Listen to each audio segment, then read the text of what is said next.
2, the left side. Amar Rav Adimi Demin Haifa. So he mentioned Rav Adimi, so we're going to mention something else that he said. So he says, Kodem she'ochal adam v'ishteh, yesh lo shtei levavot. Before a person eats and drinks, he has 2 hearts, which means he vacillates, which basically means 12. The biblical idiom speaks of decisions as being made in the heart. Thus, the expression 2 hearts connotes indecisiveness. It's like the person. It's like a person that has 2 hearts. He doesn't know how to make up his mind. But after he eats and he drinks, however, he only has 1 heart. He is decisive. It says in the pasuk. Somebody said we bother them, so they said to close the door. Thank you. Hazak Baruch. So an empty man with an empty stomach will have many hearts, which means when a person's hungry, he can't think properly, make a decision. But once he's full, so then he has clarity of mind, then he's able to make a decision. So why is the mitzvah just after blessing instead of the beginning? It's more kashrut. So you would think that no. So once you're full, it's actually you appreciate it and you got the full benefit. So you definitely for sure should bless. Before you got anything, so why should you bless? So it's easier to bless afterwards. They're saying it's harder. No, it's harder to bless afterwards because you could got what you wanted already, and it's very easy to just be lazy about it and not bless. But really, the Gemara is saying now there's another benefit of being full, that you're going to be able to know to make a decision. Now, could be the decision will be hard, but at least you'll be able to focus and make the decision, right? But before you'll be very indecisive. That's why my father-in-law told me, "Kagda ivreis meotza, kagda sitter." Right? When is the Jew happy? When he's full. When does the Jew laugh? When he's full. Yes, when he's full. Full of it or full of food? No, full of food. When he's full of food, meaning to say that when you're full of food, then you feel really yourself. Okay, uktiv nevuv luhot, and it says the same word nevuv by the tabernacle. The altar in the tabernacle must be nevuv luhot, which means mitargaminan halil luhin, which means it has to be hollow, made out of boards. So you see that the guy before he ate, he was also hollow, but now when he ate, he becomes full. He's able to make a decision with his heart. Amar Ravuna Bereder Yeshua. Haragil be'yain, someone who drinks wine regularly, afilu libuatum kebetula, even if his heart was closed as a virgin, yain mefakho, his still wine will open it. Shnemar v'tiroshi novev betulot, as it says, old wine will open the mouths of the maidens in song. Okay, so what does that mean? Let's see, 16. Here the heart symbolizes emotions and feelings. Ravuna thus means even if a person is very inhibited, a guy's very shy, reserved, unable to express his feelings, wine will still open him up. So if you have a guy who's very reserved, you take out the reserve bottle, and then he's going to open up and start making jokes. I remember when we were by a doctor, so what's his name was also there. And everyone was telling him, Reuven. So he told him, give him, he kept telling him, give him wine, let him talk. You should have put him in the girl's side. He was very quiet, and he wanted to give him wine so he could open up, and that's what the Gemara says. The Gemara says you give a guy wine and he opens up. What? Back in those days, were women allowed to drink? So women are allowed to drink amongst themselves. Women should not drink one amongst men, together at the table with men. Would you ever make a meal where you would put the women in the kitchen? Let's say you have a kitchen table. You've been in my house. I have a dining room, and then I have that kitchen area that has a lot of space. Ideally, that's how it's supposed to be. Yeah. Why don't you just put them outside? If it's just your family or your close family, so you have everybody together. I'm calling it 3-4 guys here with their spouses and kids. Yeah, that in that case, it's more proper to have the ladies' table and the men's table. Yes. But I don't think that is proper. Excuse me, telling that because they feel like you're disconnecting them. I understand. Why? But in reality, but we don't do it because we don't like them. We do it because of sneot. Yeah, but what's the news? They can't do this. No, because the guy's gonna stare at the other guy's wife. Doctor, the other guy's gonna stare at the other guy's wife. Stare? Is she clothed? So if Still. I'm speaking to her, I can look at her, right? Under the table. Yeah, but still, it might lead to unnecessary gazing. Okay, so can you have women on Women, one she's side, all men on covered the other? up. We're just having just like I'm having a conversation. We're having a conversation about You a shouldn't broad be, topic. You shouldn't be talking to this. Not all. It's like everybody together. Yeah, but then she throws a word and you're like, oh, you comment back and then boom, what's up? Shulchan Aruch says you're not allowed to talk to somebody else's wife So the unnecessarily, question is, right? How they were doing back then, in the time of Amoraim and... They weren't doing it. No, meaning let's say... So now I have to tell the kids to set up 2 tables. Let's say In Pesach they have Seder, like Shabbos and they invite people. Pesach How- Seder, What does Nerek think? Pesach Seder, when you have guests, people used to have a woman's Seder and a men's Seder.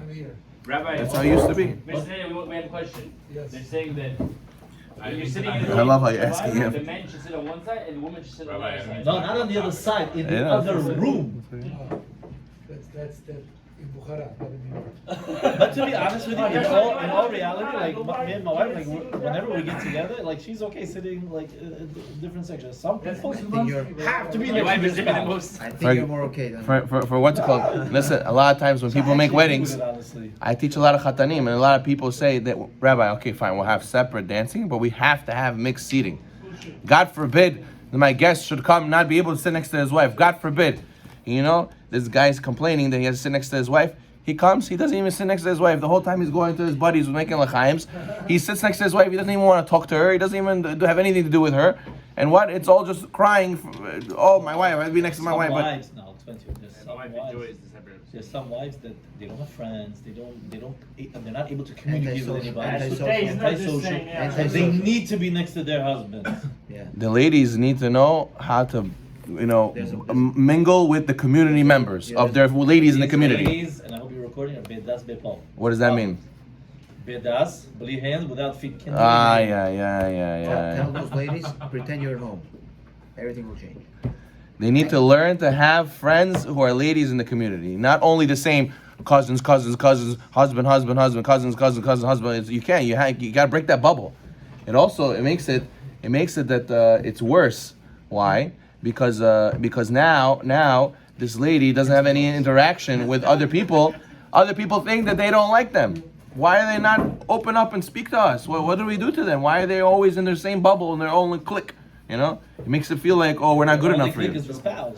No, and the cousins. Only her sisters, only her cousins. Listen, I'm telling you. Okay, I'm telling you that what I see says that many times happens by us. So in back in the days, where we grew up, Muslims, they used to be in separate rooms. You come to someone's Okay. house. Achi tov. Okay, You're not Muslim. I know.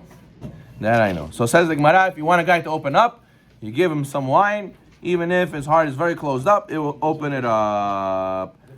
Says the Gemara, Amar Rav Huna b'Redi Yeshua, Pshita Helek Bechor v'Chelek Pashut Yavin Le Ahad Matzra.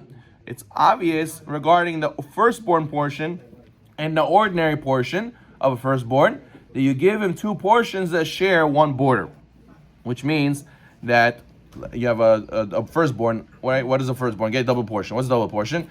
He acts as if he's 2 people.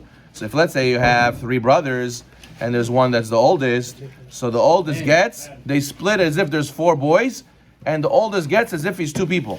So instead of doing 33% each person, now you do 25, 25, 25, 25. Firstborn gets 50%, and the other 2 get 25% each, right? That's Of the 3. remaining. Yes. So now what happens? Where do you give him this 50% of the estate? Says the Gemara, it's obvious you should give it to him 2 lands bordering each other. So imagine we had 4 lands. So the firstborn gets 2 lands. Everyone else shares 1. They get Don't 1. give them 2 opposites. Right. Give it to him together. Give it to him 2 neighboring fields. Right. Today, Rabbi, some land in some neighborhood it's worth more than other neighborhoods. 100%. So So based on value, you'll make it bigger or smaller. Like if I have apartments in Manhattan, right, and I have mansions in Westchester, so obviously you have to value one against the other. They'll be the same price, even though one's bigger than the other or one's smaller than the other. So you have to evaluate how much the estate. It's a $10 million estate, $20 million estate they left behind inheritance. So they're gonna have to calculate the real estate of every single thing. And let's say he's supposed to get what? He's supposed to get 3.5 million, 4.5 million, 4 million, whatever it is. So he'll have to see which real estate fits into that budget in order to be able to split. Go ahead, 19 there, yeah? Generally, a man's estate is divided equally among his sons. This changes, however, if one of the sons is before firstborn, in which case the firstborn share is twice as large as the others. First of all, you have to know what's a bechor. Bechor means the bechor of the father, not bechor of the mother. Okay, it has to be firstborn of the father. And also it has to be that he's born natural. If he's born C-section, that he doesn't get bechor for a double portion. Induction, it doesn't make a difference as long as he came out regular. Oh, this kiddush. If you're C-section, you're not considered firstborn to get double portion. Baba, why you say that C-section is? Oh, it's not here. It's in Masechet Bechorot. It's not considered natural birth. It's not considered natural. You're not the opening of the womb. You understand? Hold on, son. Okay, good. For example, if two sons inherit three contiguous fields of equal value, the firstborn is allotted two fields. One is an ordinary heir, and the other due to the special status of his firstborn. Our Gemara refers to the former as his helik, Pashut. his ordinary portion, and the latter helik Bechorah. his firstborn portion. The Gemara now discusses how to distribute an estate to the brothers. A premise of the discussion is that it is advantageous for a person to have one large tract of land rather than to have several smaller pieces of land scattered over a large area. This being the case, it is reasonable to assume that each brother can assist in receiving all of his land in one tract. A Gemara sets forth that in this respect, the firstborn is no different than an ordinary brother. He too can insist on receiving his entire allotment of land.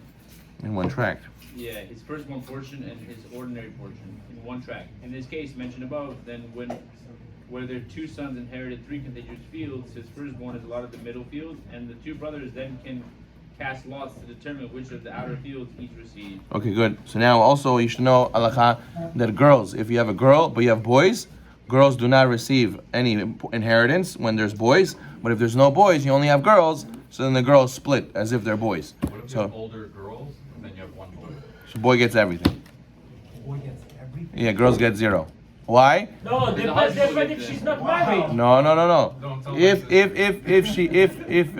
them there's one boy, he gets everything, and we tell the girl, you have husband, let him take care of you. Yeah, but if she's not married, then Doesn't matter. She's going to get married. She's not married, you take care of her until she gets married. You take Oh, good. So this is where the guy died without any prior instruction.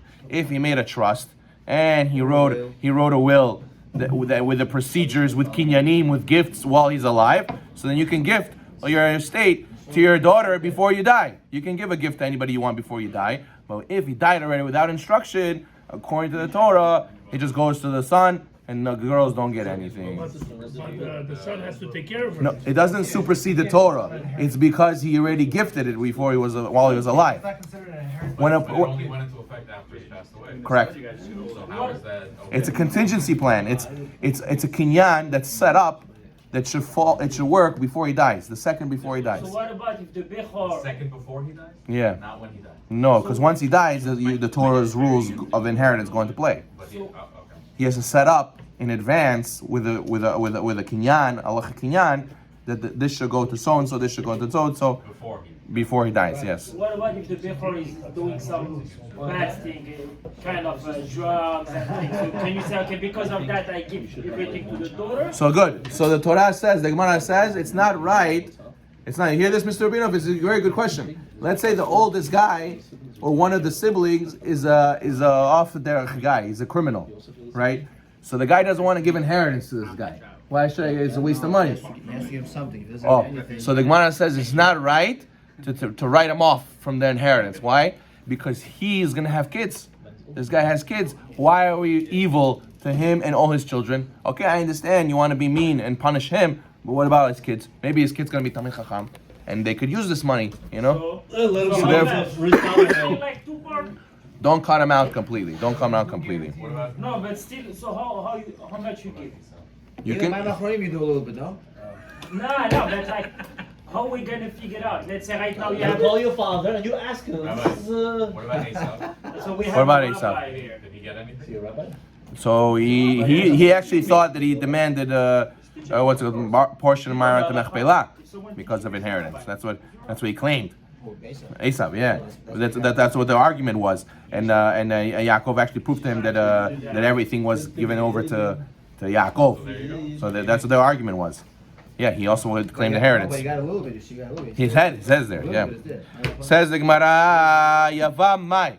What's halacha with the Yavam? Okay, does everybody know what a Yavam is? It's the brother died. The woman goes to the next brother. Right, Yibum. Right. You see, the guy who does the Yibum is called Yavam. He's the Yavam. So the guy, two brothers. One brother's married, and he died without kids. So the other brother, mitzvah to marry the dead brother's wife, right? Yeah. So now the question is, does he become the firstborn? Right. The question is, what does he get an inheritance of the guy who died because he's taking over? Basically, he's marrying his wife. Wow. Right. So let's see 20, doctor. Why would he give him? He's not a. Why 20? I would think so. In Ben Adam met, Yeah. the Yeah. Gemara recommends that one of his brothers, called a Yavam, marry his widow through a procedure called Yibum. When he does so, he receives the dead brother's share of their father's estate. Oh. A Yavam thus receives a double portion in his father's estate, his own, and that of his dead So brother. he gets the shana and he gets the dengi. No, he gets No, three. There's three. Yeah, his own portion. Brother, Yeah. Oldest brother gets two portions, technically. Oh, so let's say the older brother died, right? He gets two portions. Yeah, and his own. He gets his own, which is three portions. And the guy's wife. I don't know about the guy's wife. That's just the cherry on top. Yeah. Okay. Yavam's double portion. Yavam's double portion, however, differs from that of a firstborn. A firstborn inherits a double portion. Therefore, he is certainly entitled to two contiguous portions of land, as explained in the previous note. A Yavam, on the other hand, inherits only one portion himself. The second portion is actually his dead brother's share. Hence, it can be argued that he has the standing of any two brothers, just as two brothers have no claim to contiguous fields. And neither does a Yavam. According to this reasoning, if the Yavam desires contiguous portions, the other brothers can charge him for the privilege. So the question is, can Yavam claim that you should give me my two portions in one place, just like a Bechor? Let's say brother number He's two. got three portions. One second. Brother number two died. Brother number two was not a firstborn, and brother number three is doing Yibum.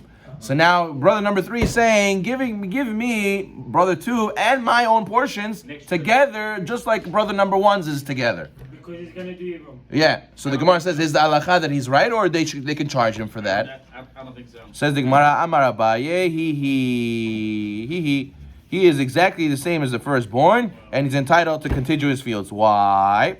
My tama, what's the reason? Because the Yavam, the Torah calls the Yavam also Bechor. Bechor Karierach Mana. The merciful one calls the Yavam a firstborn. Since he's called the firstborn, so therefore he's also going to have the same halacha as the What I firstborn don't together. understand is the brother need to give, not do that. No, Okay, the brother died, his father Again. need to give to Reuven, let's say Reuven and Shimon, different people, right? Reuven and Shimon, two brothers. Father had $20 million, okay? So now the father died. Then Reuven died. So now Reuven took 10 million home, right? Yeah. He got inheritance, 10 million. Now Shimon is going to do Yibum to Reuven's wife. Yeah, so now- need to give. now not what you have to do with the father. 100%. You're right. You're no problem. The question is, though, that the money is not in the bank. Where's the money? The money is in the fields, is in the locations. So now the brothers say to the guy doing Yibum, he says, listen, which land we're gonna give you? You know, he says, I want the brothers' land, but I want that we should move around the locations, that everything should be together. I don't want here, and there. I want everything in the same place. Why? Because it's gonna be more profitable to make one big lot as opposed to having a bunch of locations over here. We heard a bio. Now 1 second. So what happens? So what happens is, in a case where Reuven dies first, and then the father dies, right? In a case where Reuven dies first and then the father dies, so I have his portion. I get whatever he was supposed to collect. I'm gonna collect from the father, right? Over there, it makes 100% sense how I can choose where everything is because the father didn't die yet, right? So over here, that's the case we're talking about. We're talking about has to be that first Reuven died, then Shimon gets the right to inherit like as if he was Reuven, and then the father died. Okay?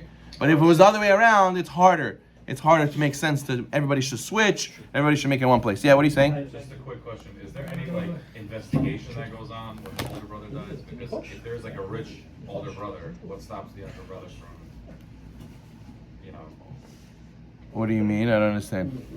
I'm saying The like, fact that the older brother has money in the time of the father's passing, does it change his inheritance? No, you get inheritance regardless of who you are and what your status is.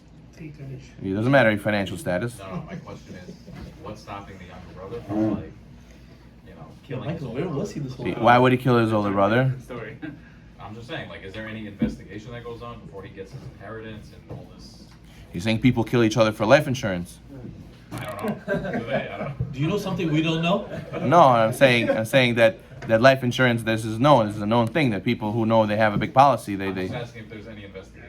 if there's any murder, obviously there's always an investigation. At these times, I'm saying. Yeah, 100%. So, Are you sure this is where the father already inherited the older brother? Or this is before that? Yeah, his wife, he no, we said it has to be the case is the brother died, then the father died. So he inherited his right. Okay, so I'm not the only one. Before, just a placeholder. Yes, exactly. It's like a card. It's like a right you get. Yeah. Okay. Says the Gemara. Rava Amar. That was a bayit. Rava Amar Krav Ya Bechur. It says in the pasuk by Yavam, and it will be the firstborn. This implies that with regard to his father's estate, Haviyatoke Bechor, then Halukatoke Bechor, his essential status is that of a firstborn, and he too receives a double portion, but the distribution of his portion is not like a firstborn. What does that mean? Means Yavam gets two portions, right? But doesn't mean that he can be distributed the way he wants Right. That was Rava. Okay, let's see 22. Emmanuel, you with us? Yeah. Go ahead, 22. Okay, the verse is that there's state in Deuteronomy where when brothers live together and one of them dies, child is the widow's Yavam, the widow of the Yavam, shall cohabit with her and thereby take her for a wife and acquire her through Yibum. And it will be the firstborn whom she bears. According to the simple meaning of the verse, the firstborn refers to the son born of a Yibum union rather than the Yavam himself. The Gemara in Yevamot 24a, however, Exegetically interprets the verse as follows. Her Yavam shall cohabit with her, and it will be the firstborn which Yavam has the primary Yibum obligation. The firstborn of this Yavam, whom she bears, this teaches that a woman incapable of bearing children is exempt from Yibum. According to the Gemara's interpretation, then, firstborn refers to a Yavam rather than to his son. Oh, good. So therefore, you see the Torah calls the Yavam a firstborn. When a brother dies, who gets the first right? If you have many brothers, who gets the first right The one next to him. to get to do Yibum? The next oldest. Yeah. The next oldest, okay? So let's say the second brother dies, the first brother gets the right to do Yibum. If he doesn't want to do anything, so then you go down to the next one, you go to the next one, you go to the next one. Okay, good. Says the Gemara. There was a certain person who bought land on the boundary of his father's property. Okay? So he bought the neighboring land to his father's property. Kika palgu, when he and his brothers divided their father's estate, Amar lahu pligu li amitzray. So he said to the brothers, give me the land of my papa that was next to my land that I bought next to him. So you hear this? So what happens is, so he had a house. His father had a house in Cordmeyer, right, on 67 Drive. So then the son, while his father was alive, he bought the house next door to his father's house. Okay. Now father died, and they're fighting about this house in Forest Hills, the 67 Drive. Well, this brother says I want it. That brother says I want it. Now this brother who owns already a house in 67 Drive, he says, give me that house of Papa on 67 Drive. That way I can have a bigger lot. He already owned this property. Right. Yeah, And this was his father. Right. So he's saying he's not a Bechor. He's not a Bechor. He's just saying, guys, what do you have to lose? I'm going to give you the equivalent somewhere else. You know, just give me this. It makes sense for me. My brothers would say no. I would sell my house and just go somewhere else. Really? Wow. Okay, let's see the Why would I Gemara. want to be like that? Like, And the it's bad not- taste in the mouth. it's not exactly. It's not correct. My opinion is my opinion. Says the Gemara, Amar Rabba. Rabba says, who's right? In this case, we say we force people not to act like the people of Sodom. We compel people to benefit others when it has no loss to themselves. Since it costs the brothers nothing to honor the request, we force them to do so. So what do we say? We say to the brothers, hey, what does it make a difference to you? You think this house is $2 million? So you'll get the $2 million house somewhere else in Fresh Meadows. He has another house over there. Why do you need this house specifically?